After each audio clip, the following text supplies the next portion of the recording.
handled with great deal of maturity, unlike ever before in the history of independent India, and we should definitely compliment him, irrespective of our political affiliations, irrespective of what ideologies we subscribe to.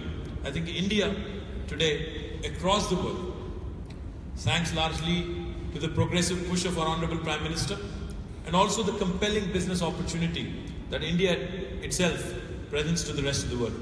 Today, if you look around, it's been 70 years since independence.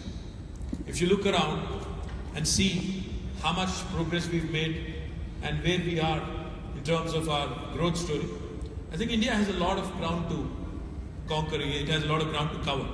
If you compare us to any country, because these days people travel, we have a lot of ground to cover. But the fact remains, in spite of our problems, in spite of our infrastructure challenges, in spite of the corrupt system here, in spite of the corruption that is inherent into the system here, India is still looked at as a country with a great deal of hope.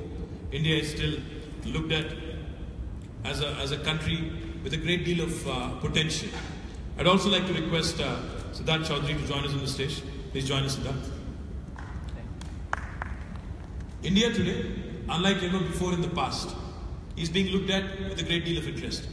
I travel to a lot of countries as part of my job to promote the new state of Telangana, and I do see a great deal of optimism, a great deal of hope for India, and the potential of India across the world is being realized.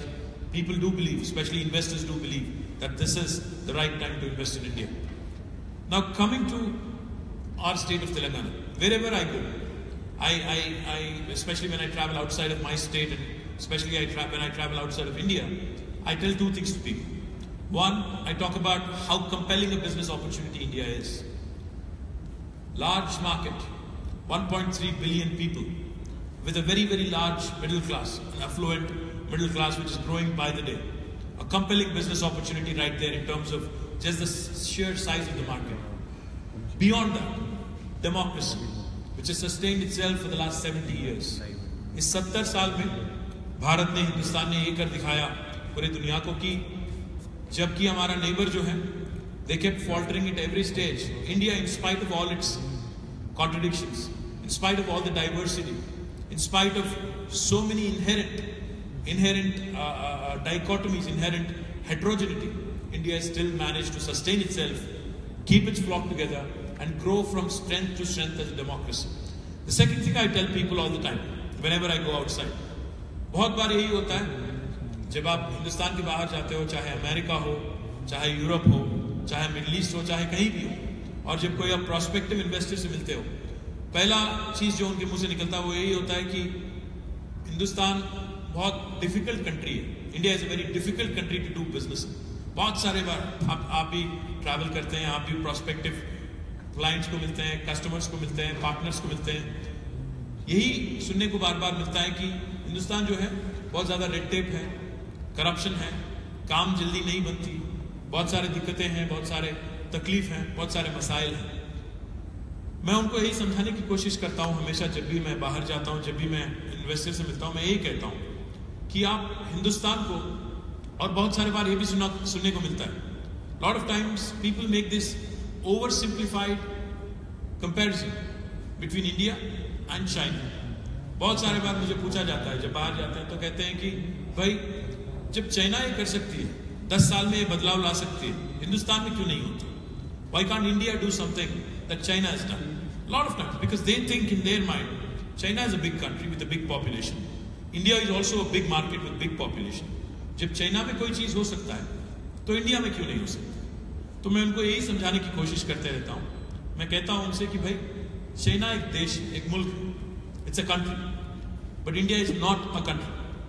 India, if you ask me, in my humble opinion, is a continent, because हमारी जो देश है, हमारी जो मुल्क है, इसमें हर 100 kilometre में आपको एक नया लैंग्वेज सुनने को मिलेगा, एक नया डायलेक्ट सुनने को मिलेगा.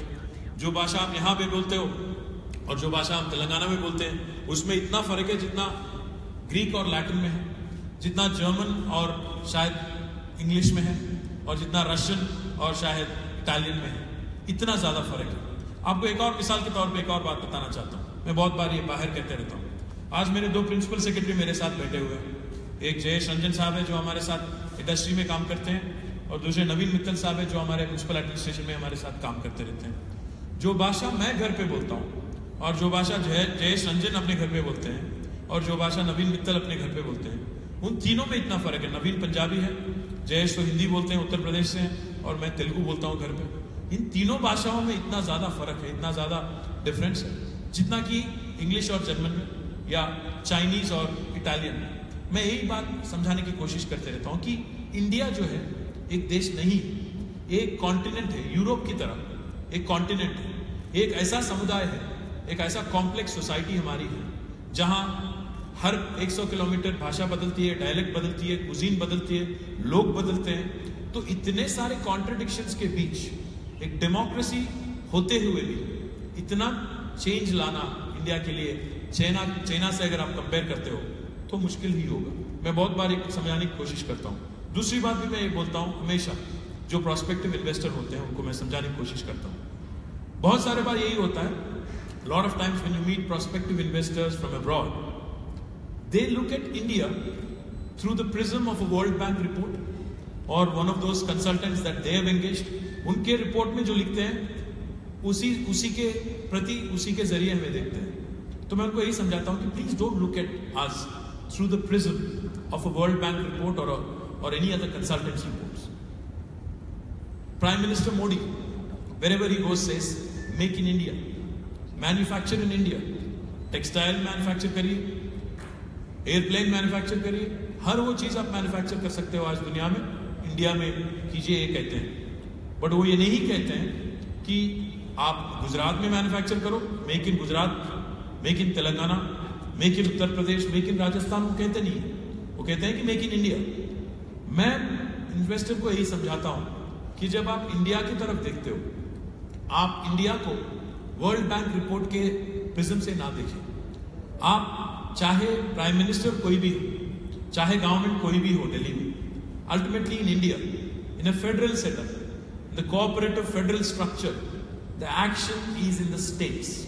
The fact of the matter is, आपको जो भी चाहिए इन्वेस्टर को, सारे चीज आपको जो चाहिए वो राज्य के हाथ में होते हैं, केंद्र के हाथ में बहुत कम पावर होता है। जैसे फॉर एग्जाम्पल, जब मोदी साहब को एक मौका मिला, जब वहां यहाँ के चीफ मिनिस्टर थे, उनको एक मौका मिला, टाटास के जो प्लांट थी सिंगूर में, वेस्ट बंगाल में, वहां आंदोलन शुरू हो गया। मोदी साहब यहाँ के चीफ मिनिस्टर थे। जब तक हमारे आंध्रा के तब के चीफ मिनिस्टर उठ के बाहर फ्लाइट पकड़ने चले, तब तक मोदी साहब टाटा को पकड़ के ला ली। Agility of a chief minister, agility of a state is what matters in the federal structure. It's not government of India that matters. It's the states that matter. This is the point I keep telling a lot of investors. I keep telling them, we have 29 states in India. But if you look at the 29 states, there are 7 to 8 states in India which are extremely progressive, which are very, very forward-looking, which are very, very forward-thinking. अगर इन राज्यों को, इन 7-8 राज्यों को अगर आप तुलना करें, इनकी कंपैरिजन आप करें दुनिया में कोई भी राज्य के साथ, कोई भी देश के साथ, so most certainly they will be on the ease of doing business scale or any other scale. They will be in the top 10 or top 20. There are states like Gujarat, there are states like Telangana, there are states like Maharashtra, Karnataka, I would say to an extent Punjab. All of these states, most certainly which are very progressive, will certainly rank right up there. But the fact of the matter is, जब World Bank की report बनती है तो 29 राज्यों की बनती है, 29 states के एवरेज लेके बनाते हैं, वो 7-8 राज्य लेके नहीं बनाते। तो मैं यही समझाने की कोशिश करता हूँ कि हमारे यहाँ बहुत सारे फॉरवर्ड लुकिंग स्टेट्स हैं, जैसे गुजरात, तेलंगाना। आप इन्वेस्ट करेंगे तो मोदी साहब जब कहते हैं मेक इन इंडिया, मैं तो कहता हूँ मेक इन तेलंगाना, नेचुरली मैं तो वही कहूँ। और मैं यही कहता हूँ जहां भी बनाओगे इंडिया में, but choose a progressive state, because the action, the real action lies in the state. Now coming to my state, हमारी राज्य जो है तेलंगाना, ये आज देश का सबसे छोटा, इन टर्म्स ऑफ एज सबसे कम उम्र वाला राज्य हमारी तेलंगाना। 3 साल पहले हमारी राज्य बनी, जून 2, 2014 को। और जो लोग वाकिफ नहीं हैं कि क्या हुआ, क्यों एक नया राज्य बनाना पड़ा, बस अगर एक सिंपल कंपैरिजन दे दूं तो वो यही रहेगा कि हुआ ये था कि 1956 में भारत को आज़ादी मिली, 47 में, 56 में दो राज्यों का, एक आंध्र था, दूसरा एक तेलंगाना था, हैदराबाद स्टेट के नाम से जाना जाता था तब। इन दोनों का मिलाप हुआ और आंध्र प्रदेश बना और 1956 में उसका गठन हुआ। ये 56 से लेके 2014 तक ये एक शादी हुआ, शादी बिटवीन टू अनइक्वल्स। मैं नहीं कह रहा हूँ, जवाहरलाल नेहरू साहब ने कहा था, भारत के पहले जो प्रधानमंत्री थे उन्होंने खुद कहा था, आज एक नटखट बच्चे की शादी एक मासूम लड़की के साथ हो रही है। अगर ये मिलाप अच्छा चला तो बड़ी अच्छी बात है, अगर ये मिलाप ठीक नहीं चला, अगर लड़की को ठेस पहुंचती है तो जब चाहे तब तलाक ले सकते हैं। ये जवाहरलाल नेहरू साहब ने तभी उसी दरमियान जिस दिन ये राज्य का गठन हुआ, आंध्र प्रदेश जो बनी, उसी दिन उन्होंने ये बात कहा था। और ये जो शादी थी 56 से लेके 2014 तक, लाइक मेनी मैरिजेस, बहुत सारे मतलब इश्यूज आए, बहुत बार लड़ाई हुई और अल्टीमेटली इतना ज्यादा हो गया शोर शराबा कि 2014 में डिवोर्स लेना पड़ा। और डिवोर्स के बाद एक आंध्र बन गया, नया जो आंध्र आपको देखने को मिलता है आंध्र प्रदेश, और दूसरा जो है तेलंगाना बन गया। ये 3 सालों में, this is after a very very protracted struggle, in fact I have over simplified it, but Telangana was formed after a protracted struggle, after many sacrifices, very very hard fought battle.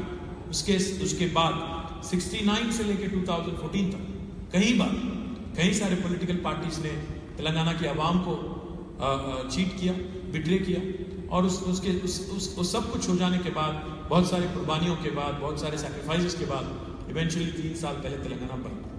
और इतना सारा करके तेलंगाना, इतना जिद्दोजहद करके तेलंगाना हासिल करने के बाद इन 3 सालों में हमने क्या किया? What is it that we are trying to do? As a new state, as a young state, we had a point not only to prove to the world, but also to ourselves. The fact of the matter is, before I come to business and the investment potential in Telangana, let me give you a comprehensive story. I hope you have the patience to listen to it. Telangana as a state, when we started our journey, our Honorable Chief Minister, Sri K. Chandrasekhar Rao, who was actually the champion of the cause of Telangana for the last 15 years. In fact, he was the leader of the agitation. He led a party called Telangana Rashtra Samiti, which he is the president of. And he's championed this cause for the last 15 years, and eventually he was able to convince the political system in India, and that's how we got our state. So when he himself, the man who agitated, the principal agitator, became the administrator-in-chief, the chief minister, he had a task cut out. उनको वो grass root से है, he's a first generation politician. He comes from a rural area in Telangana, so he knows what is required in our society. So he started working on the basics that are required in India.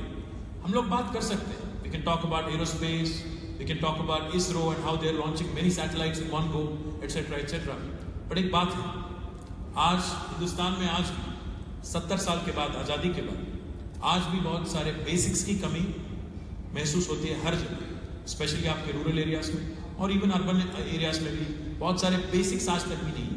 For example, we as a new state have conceived one of the most ambitious and aggressive programs ever launch in independent India. That is a program called mission Bhagirath. Mission Bhagirath ऐसी program है जिसमें तेलंगाना के हर घर हम नल के सहित portable drinking water देने का एक प्रायोजन कर रहे हैं। इसका $7 बिलियन हमें खर्चा हो रहा है, 42,000 करोड़ से भी ज्यादा खर्चा हो रहा है। इसमें हम लोग 1,50,000 किलोमीटर की नई पाइपलाइन डाल रहे हैं, और जो रिजर्वोयर, जो सरफेस वाटर होता है, जो हमारे एक नदी है, जैसे आपका नर्मदा है, साबरमती है, हमारे यहाँ 2 लाइफलाइन है रिवर, कृष्णा और गोदावरी। ये दोनों नदियों से कई 16 जगह से हम टैप करके सरफेस वाटर उठा के ट्रांसपोर्ट करके ट्रीट करके हर घर में free connection to the individual, to every household, free tap connection देते हुए आज हिंदुस्तान में पहली बार कोई सरकार, कोई राज्य सरकार सारे घरों को सैचुरेशन मोड में 100% ड्रिंकिंग वाटर कवरेज करने की कोशिश कर रही है। ये कार्यक्रम जो है एक बड़ी एडवांस स्टेज में है। We are almost at the verge of, we almost completed 65% of the project, or we'll be completing the complete project. We'll be completing the project by next summer in toto.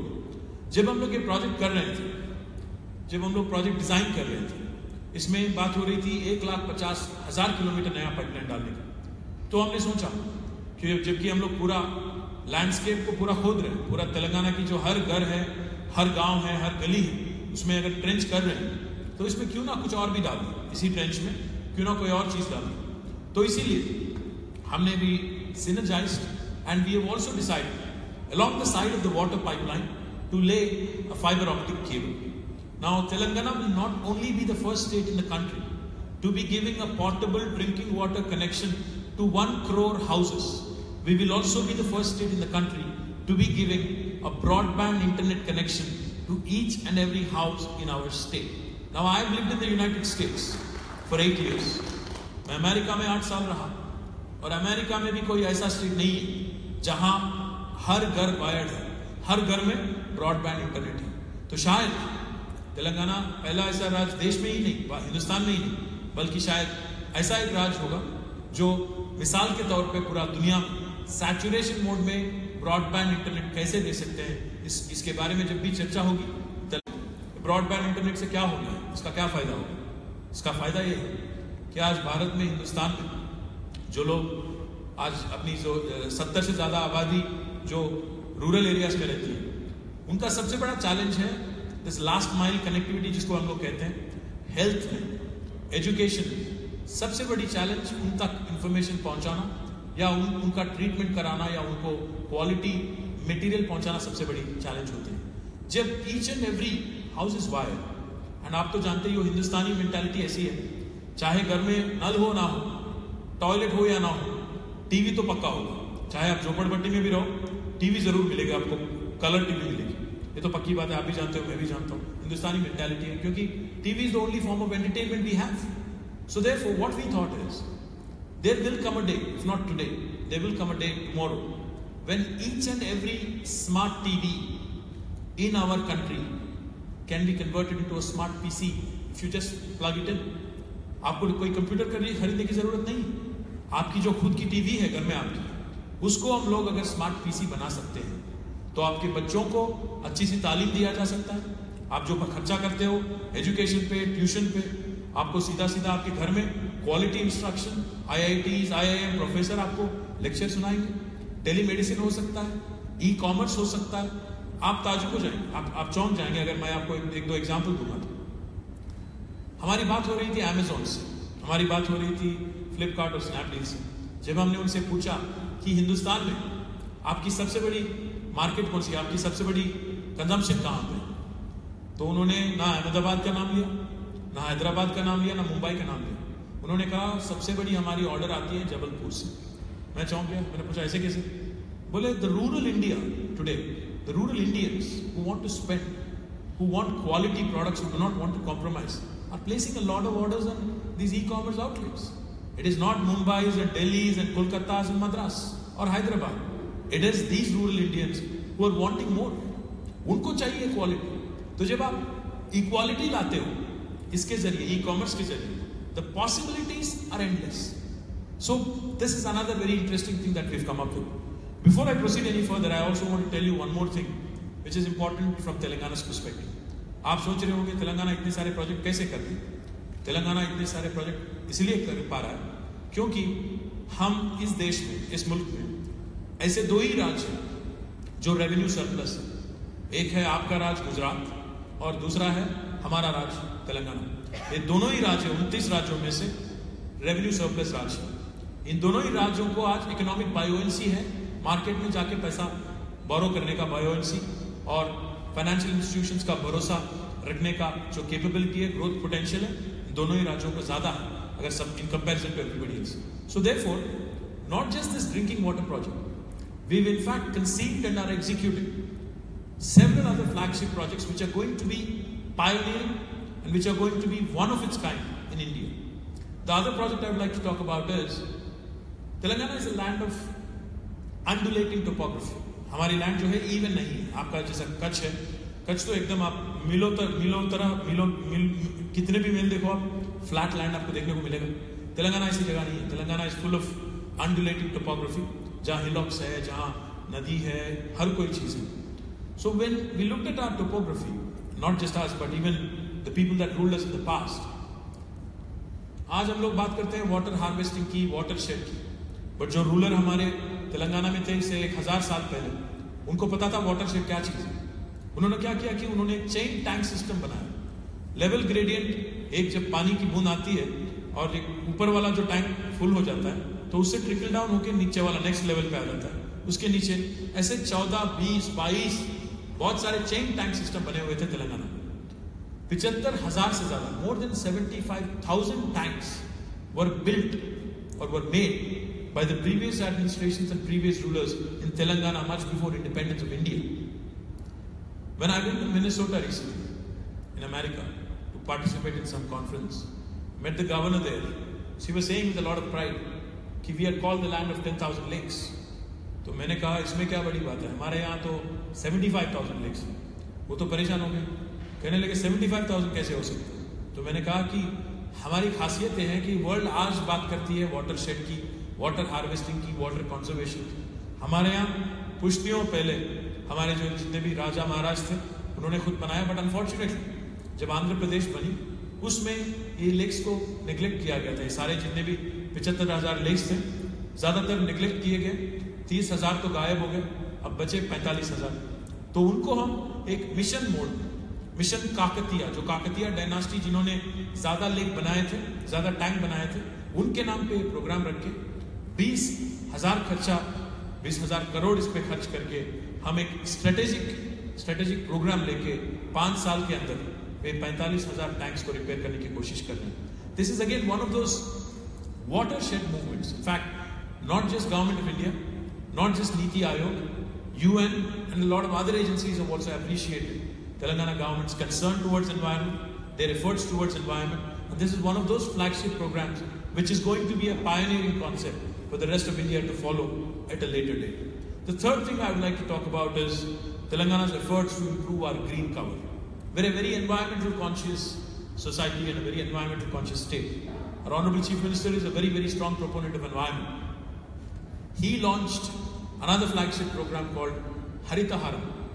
It basically means a green necklace, to literally translate. Telangana's green cover, forest cover today is at 23%. Our Honorable Chief Minister launched a massive program to plant 2.4 billion saplings over a period of 5 years. 2.4 billion is 240 crore plants over a period of 5 years. आज पूरा हिंदुस्तान में एक साल में 40 crore plantation किया जाता है, जबकि तेलंगाना एक ही राज्य में हम लोग पिछले साल 47 करोड़ प्लांटेशन हमने खुद, बाकी हिंदुस्तान में जितना होता है उससे भी ज्यादा, 7 करोड़ ज्यादा हमने प्लांटेशन किया. So these are the kind of works Telangana government is embarked on. But our Honorable Chief Minister, coming to the business side of it, our Honorable Chief Minister is a very, very practical man. जब हमने Day 1 office संभाला, जब तेलंगाना राज्य का गठन हुआ, उसी दिन the very first day he's called all of us. He only told us one thing. He said, no individual or institution is a repository of wisdom. आप ये मान के ना चलो कि आपको सब कुछ पता है. आप मंत्री होंगे, आप अधिकारी होंगे, आप एमएलए होंगे, आप जो भी होंगे, आप ये मान के ना चलो कि आपको सब कुछ पता है. इंडस्ट्री के बारे में या कोई और चीज के बारे में, there are always experts out there. And please don't reinvent the wheel. Point I'm trying to make is, आपको एक पॉलिटिकल पर्सपेक्टिव और पॉलिटिशियन पर्सपेक्टिव देता हूँ. इंडिया में डेमोक्रेसी में 5 साल के लिए चुने जाते हैं नेता लोग. तो 5 साल में होता है जब सत्ता संभालते हैं तो पहला साल तो समझने में ही लग जाता है कि क्या कर सकते हैं, क्या नहीं कर सकते हैं, मेरा रोल क्या है, रिस्पॉन्सिबिलिटी क्या है, समझने में सरकार को पहला साल पूरा जायज हो जाता है. और लास्ट ईयर जो होता है 5वां साल, इलेक्शन लड़ने में जाता है, क्योंकि पूरा पॉलिटिकली डिसीजन मेकिंग होता है, तब कुछ बाकी काम तो होता नहीं. और बचे कितने साल? 3 साल.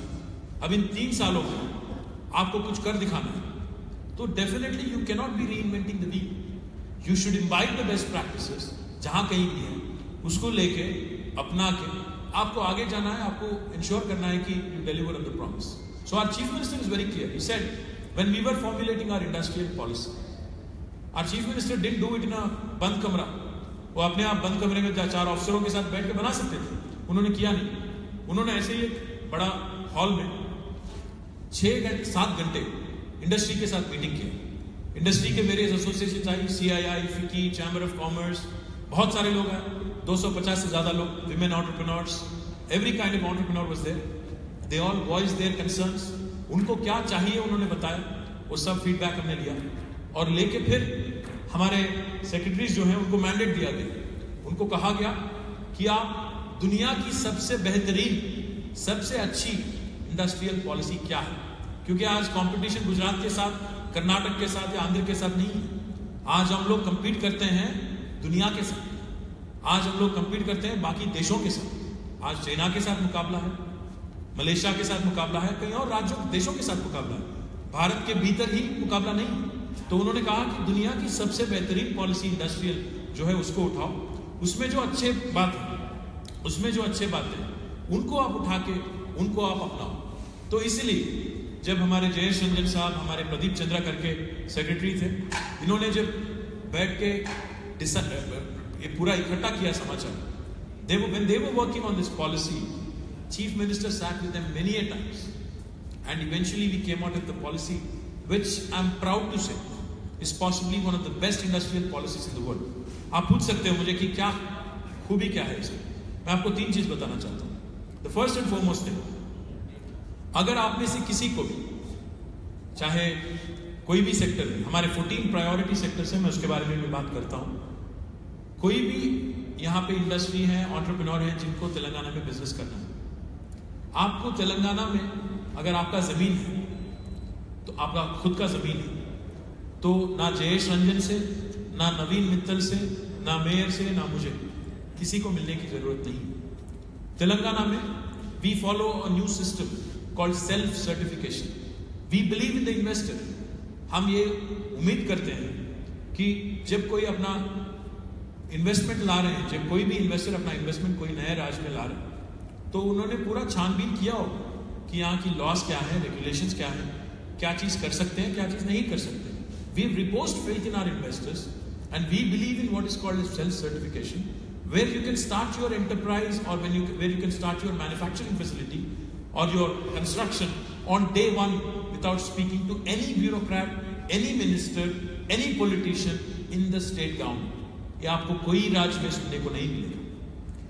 बट जब आप नया राज्य में जाते हो फॉर रेगुलेटरी पर्पसेस, क्योंकि मुझे जानकारी चाहिए होता है कि कौन हमारे राज्य में काम कर रहे हैं, कितना इन्वेस्टमेंट है, कितना एम्प्लॉयमेंट आ रहा है, रेगुलेटरी पर्पसेस के लिए मुझे जानकारी चाहिए होता है कि आप कौन हो, कहाँ के हो, क्या करते हो, क्या लाइन ऑफ एक्टिविटी में। तो आपसे हम यही रिक्वेस्ट करते हैं कि आप मेरे ऑफिस ना आए, कोई दफ्तर ना जाए, सरकारी दफ्तर ना जाए, आप बस ऑनलाइन जाए, एक एप्लीकेशन भर दें जिसमें इस सिस्टम का नाम है TSI पास। इसका पूरा नाम है TSI पास। इसको एक एक्ट के तौर पे हमने लाया था। जब आप ऑनलाइन जाओगे, एप्लीकेशन डाल दोगे, अगर आप मेगा इन्वेस्टर हो, if you are a mega investor, who is the mega investor? Mega investor is anybody who is going to invest more than 200 crores of rupees in my state, or anybody who produces more than 1,000 jobs, or anybody whose project could be of strategic importance to the state in line with our industry thrust areas. अगर आप mega investor हो, we promise all clearances in less than 15 days through a single window. अभी गणपत जी कह रहे थे कि single window तो मैंने बहुत सुना है। हाँ, जोक यही होता है सिंगल विंडोज के बारे में कि हमेशा एक सिंगल विंडो के पीछे मल्टीपल विंडोज होते हैं हर जगह।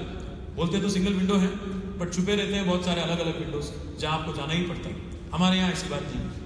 हमारे यहाँ by statute, by a policy, by a legislation that we have enacted, if I don't deliver on the 15-day promise that I have given to you from the date of application, 15 दिन में आपको हमारे तरफ से हाँ या ना में जवाब नहीं मिलता है, तो 16वां दिन on the 16th day, it's an automatic approval, it's a deemed approval, and this is by a law.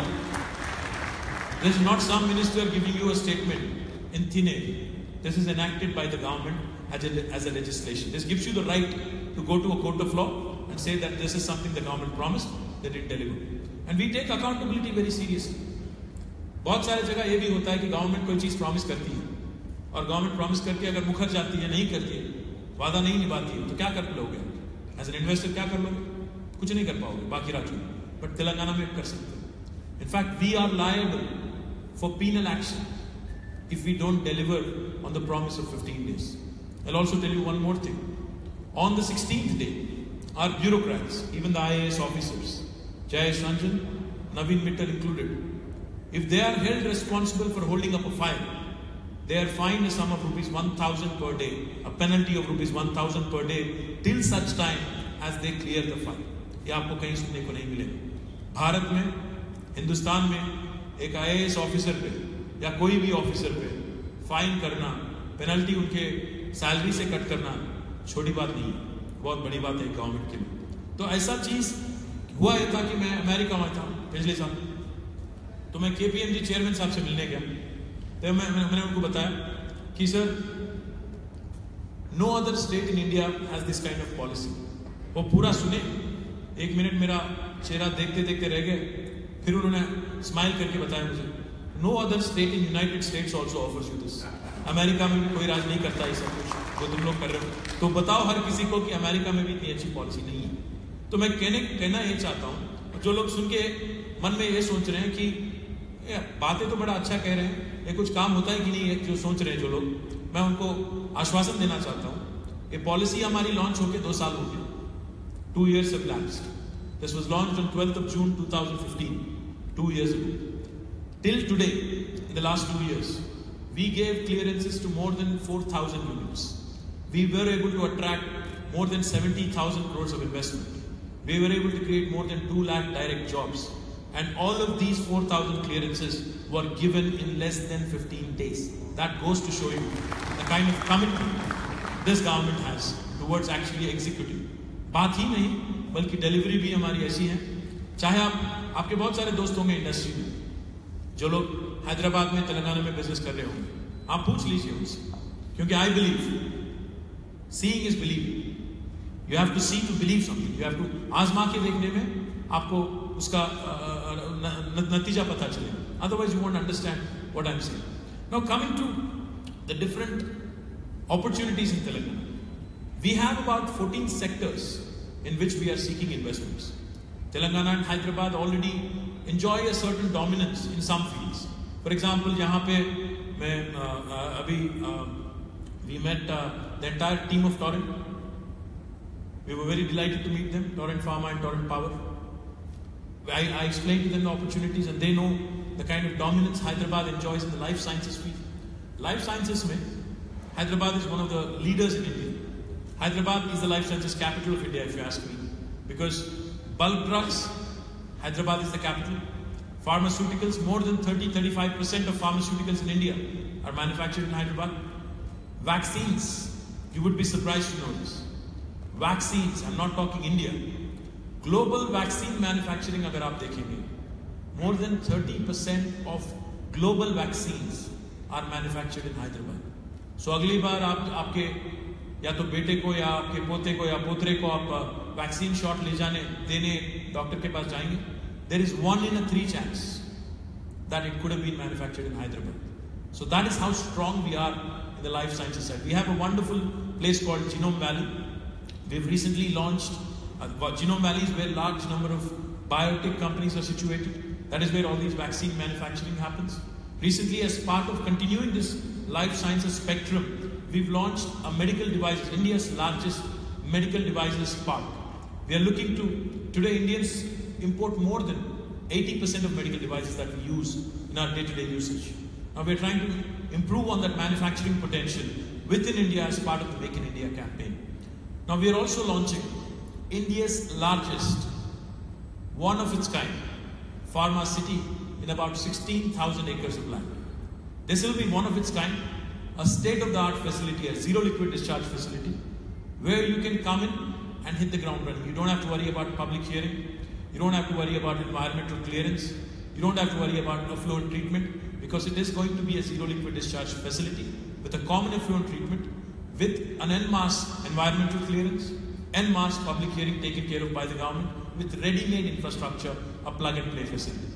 और जैसे मैं कह रहा हूँ, world class. What do I mean world class? When we talk about anything, our chief minister is a man who pays great attention to detail. जब हम लोग detailing कर रहे थे हैदराबाद फार्मा सिटी, तो उन्होंने एक ही चीज कहा, फार्मा सिटी ऐसे बनाओ ताकि कोई अगर अंदर आए तो उसको बाहर जाने का कोई काम ही ना हो. लिव, वर्क, लर्न, प्ले, सारे चीज वहीं करना है. फार्मा सिटी के जो एम्प्लॉइज हैं उनका हाउसिंग भी वहीं बनाओ, उनका एजुकेशन जितना भी चाहिए होगा वहीं बनाओ, और ensure that their entertainment, their hospitality, everything is also factored in. It should be a 16,000 acre township where you will have lakhs and lakhs of people living eventually. So that is the kind of vision our Honorable Chief Minister has. In fact, we are also going to have a pharma university inbuilt into the pharma city. So that is the kind of thinking and that is the kind of conceptualizing we have. In October, the first phase of pharma city in about 8,000 acres will be launched, and we are starting land allotments, and I believe that in the next 1 year you will start seeing some units coming up. And Hyderabad as it is needs a pollution-free city. We can't have industrial pollution inside the city. So this pharma city is about 25 kilometers from the new Hyderabad airport, and it's a world-class facility that is going to come up. And for those of you who are interested in more details, Jayesh or myself can give you more details on Hyderabad Pharma City right after this. The second thing I would like to talk about, information technology. As you know, Hyderabad has been the leader in information technology in India. After Bangalore, Hyderabad has been the go-to destination for a large number of multinationals. In fact, you would be surprised to know, जब हमारी राज बनी, जब तेलंगाना की गठन हुई 3 साल पहले, बहुत सारे लोग ये कह रहे थे कि आज सुबह तो मैं किसी से मिला हूँ, शायद वो है नहीं यहाँ पे, वो कह रहे थे कि बहुत सारी चीज़ आपके बारे में हमको सुनने को मिले इससे पहले 3 साल पहले। तो मैंने कहा क्या सुनने को मिला? उन्होंने कहा कि हमें तो कहा गया था कि तेलंगाना बनते ही गुंडा राज होगा वहाँ पे, तो बट बहुत सारे लोग ने ऐसा एक कैंपेन किया, नेगेटिव कैंपेन किया कि तेलंगाना आंदोलन जो है बहुत नेगेटिव आंदोलन है और इसका आगे जाके इसका कोई फ्यूचर नहीं है। बट आज मैं फख्र के साथ, गर्व के साथ आपके साथ शेयर करना चाहता हूँ, पिछले 2 साल में हैदराबाद की जो इंफॉर्मेशन टेक्नोलॉजी सेक्टर है, जो इंफॉर्मेशन टेक्नोलॉजी स्पेस है, not only did we outnumber and outgrow the national average, we in fact managed to attain and attract some of the leading companies in the world. If you look at the top 5 most valued technology companies in the world today, out of the top 5, top 4 in fact have chosen Hyderabad for their largest destination outside of their headquarters, the United States. Apple, Facebook, Google, Microsoft. अगर आप top 10 ले लोगे तो Amazon, and if you look at top 20, Salesforce, Uber, all of these marquee names, all of these very, very well-known tech companies have made Hyderabad their second largest base outside of their headquarters.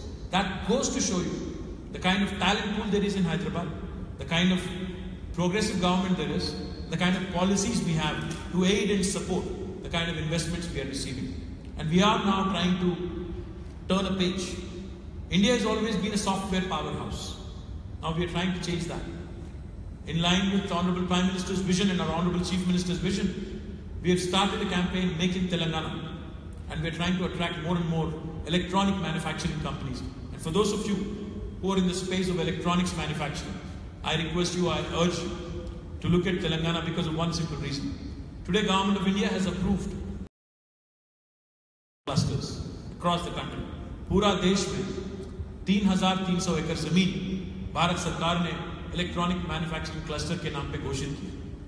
इनमें से 3,300 एकड़ में से तेलंगाना में 1,000 एकड़, 2 cluster हमारे पास हैं और ये 2 क्लस्टर में आज अभी 5 मोबाइल मैन्युफैक्चरिंग कंपनीज काम कर रही हैं। गुजरात से जो भी इलेक्ट्रॉनिक मैन्युफैक्चरिंग की तरफ देख रहे हैं, जो डाइवर्सिफाई करना चाहते हैं, क्योंकि मैं देख रहा था कि बहुत सारे यंग जनरेशन एंटरप्रेन्योर्स हैं, बहुत सारे सेकंड जनरेशन एंटरप्रेन्योर्स यहाँ पे हैं। मैं उनसे रिक्वेस्ट करता हूँ, जो लोग आज अपने ट्रेडिशनल लाइन से डाइवर्सिफाई करके नई लाइन की तरफ देख रहे हैं, जैसे सिद्धार्थ हैं, जैसे और भी हमारे फ्रेंड्स हैं यहाँ पे, मैं उनसे रिक्वेस्ट करना चाहता हूँ कि जब when you are exploring newer frontiers, newer areas, kindly give us an opportunity so that we can actually tailor make something for you. We can actually give you, show you something, and we can work together on that as well. Now the third sector I want to talk about, in fact the reason why I'm here in Ahmedabad, is textiles. I know there's some textile bigwigs in the audience here. Our textile, again, our ambitions always are big. Our Chief Minister is a man of grand vision. So we are launching India's largest, in fact आज अभी मैं एक CEO forum से आ रहा हूँ वहाँ पे textile summit में, जहाँ पे संजय लाल भाई थे, तो उन्होंने सडनली कह दिया, स्मृति ईरानी जी थी, एक CEO फोरम था, चंद्रबाबू नायडू जी थे और आपके गुजरात के इंडस्ट्री मिनिस्टर थे और मैं भी था वहाँ पे स्टेज पे। तो संजय भाई ने कहा कि आज इंडिया के लिए स्केल चाहिए, तो मैंने इमीडिएटली उनसे कहा अगर इंडिया के लिए स्केल चाहिए तो वो कोशिश तेलंगाना ऑलरेडी कर रही है। हमारी एक सबसे बड़ी प्रोग्राम, सबसे बड़ी फ्लैगशिप प्रोजेक्ट, क्योंकि हम जानते हैं टेक्सटाइल में एम्प्लॉयमेंट जनरेशन बहुत ज़्यादा होता है, इसीलिए हिंदुस्तान की सबसे बड़ी टेक्सटाइल पार्क, एक मेगा टेक्सटाइल पार्क वारंगल करके एक जगह है जो कि सेकंड लार्जेस्ट टाउन है तेलंगाना में। हैदराबाद से 140 किलोमीटर दूर में है, 2 घंटा बाय रोड लगता है। बहुत बड़ी रेलवे जंक्शन है, बहुत बड़ी लॉजिस्टिक लोकेशन भी है, वो एयर स्ट्रिप भी ऑलरेडी बनाया है, हेलीपोर्ट भी हम लोग बना रहे हैं टेक्सटाइल पार्क के अंदर भी। और जैसे फार्मा सिटी के बारे में मैंने बताया 2000 एकड़ में, इसमें भी कॉम्प्रिहेंसिवली हम प्लान कर रहे हैं। हम जानते हैं टेक्सटाइल इंडस्ट्री में सबसे बड़ी दिक्कत यही है कि आपको डॉर्मेट्रीज चाहिए आपके वर्कर्स के लिए। डॉर्मेट्रीज हम बना रहे हैं, इसमें आपको आपके फ्लोर लेवल मैनेजर से लेके मिड मैनेजर से लेके टॉप मैनेजमेंट तक आपको ट्रेन मैन पावर चाहिए। PSG करके एक कॉलेज है कोयम्बतूर में, उनके साथ हमने टाई अप कर लिया और अभी इसी एकेडमिक ईयर के साथ वो भी शुरुआत कर रहे हैं अपनी। तो उसी पार्क में उनका भी प्रोग्राम स्टार्ट हो जाएगा। उसके साथ ही साथ हम सोच रहे हैं कि बाकी इंफ्रास्ट्रक्चर तो है ही।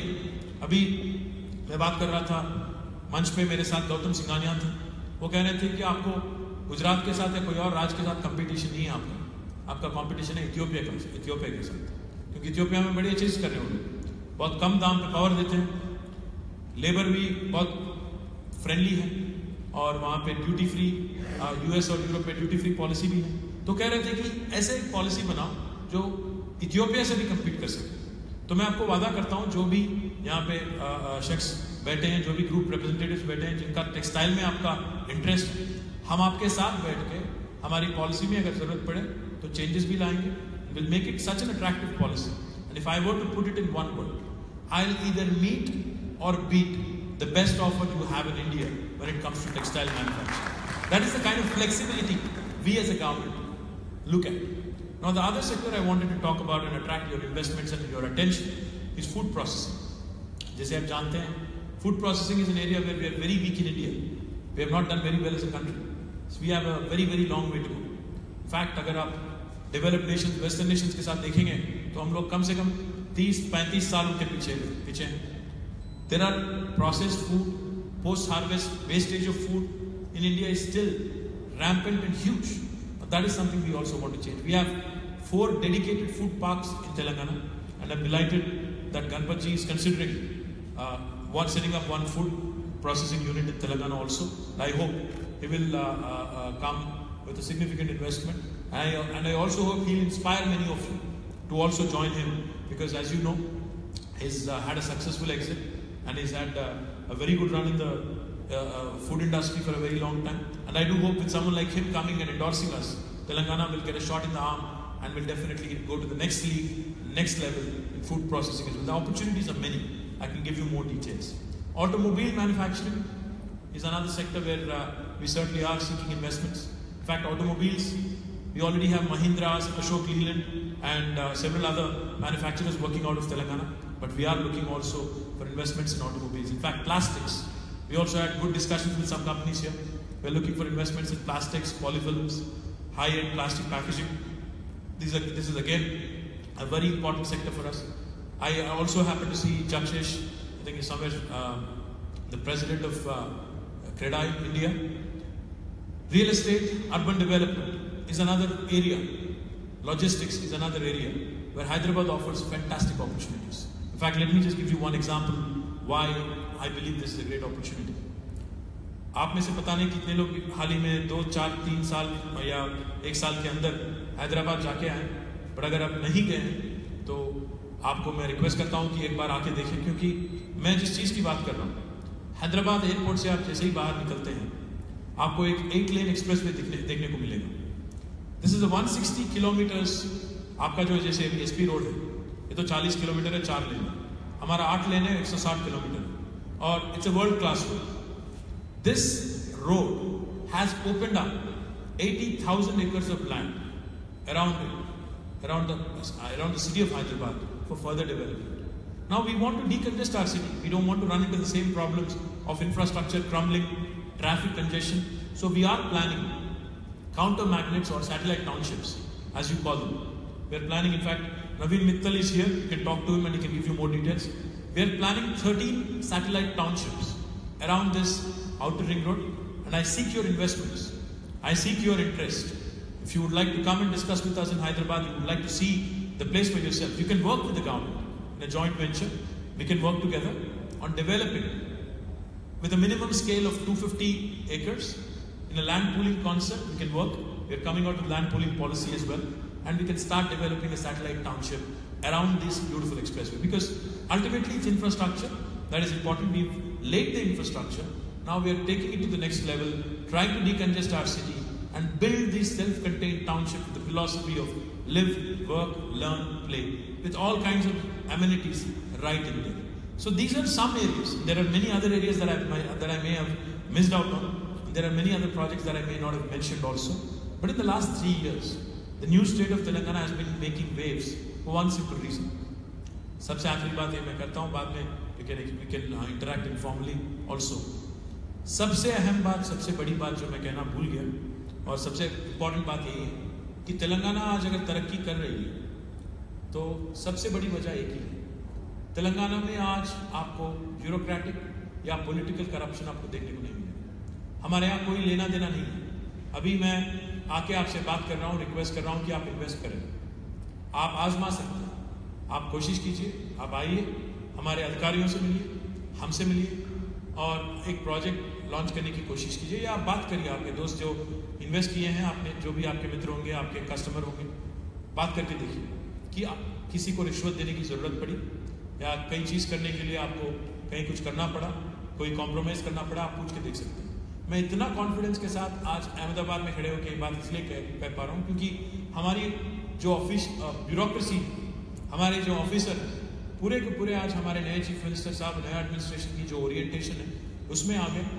और टुडे आई कैन कॉन्फिडेंटली से, while I will not say that we have zeroed down on corruption, we have certainly minimized it. मैं ये बात कहना थोड़ा इम्प्रैक्टिकल भी होगा कि हमने जीरो डाउन कर दिया, बट मिनिमाइज हमने कर दिया.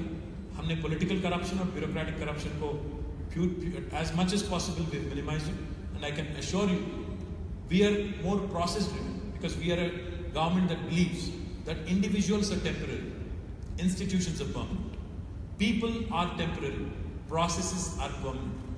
प्रोसेस ओरिएंटेड अगर चेंजेस आप लाएंगे, जैसे TSI पास जो 15 दिन में आपको क्लियरेंस देने में मजबूर करती है, अगर 15 दिन में नहीं देते हो तो 16वां दिन तो ऑटोमेटिक है ही. ऐसे चेंजेस अगर आप लाएंगे पूरा हिंदुस्तान में, जब ऑटोमेटिकली करप्शन हर राज्य में, देश में भी कम होने की एक उम्मीद हम कर सकते हैं. तो मैं आपसे फिर से एक बार I would like to thank each and every one of you for giving me a patient hearing. I am open, I am available here for questions. And I think I've given you, many of you, my cards. My Secretary Industry and Commerce is here. My Secretary Municipal Administration and Urban Development is here. Should you have any questions whatsoever that you have right now, you can ask us. Or else, we're all available on email, on phone, everything. And I've now made many friends also. So most definitely, I look forward to a wonderful association, to a wonderful growth story. I want you to be a partner in our growth story, in the long-term story of Telangana. Once again, thank you very much for this opportunity. Delighted.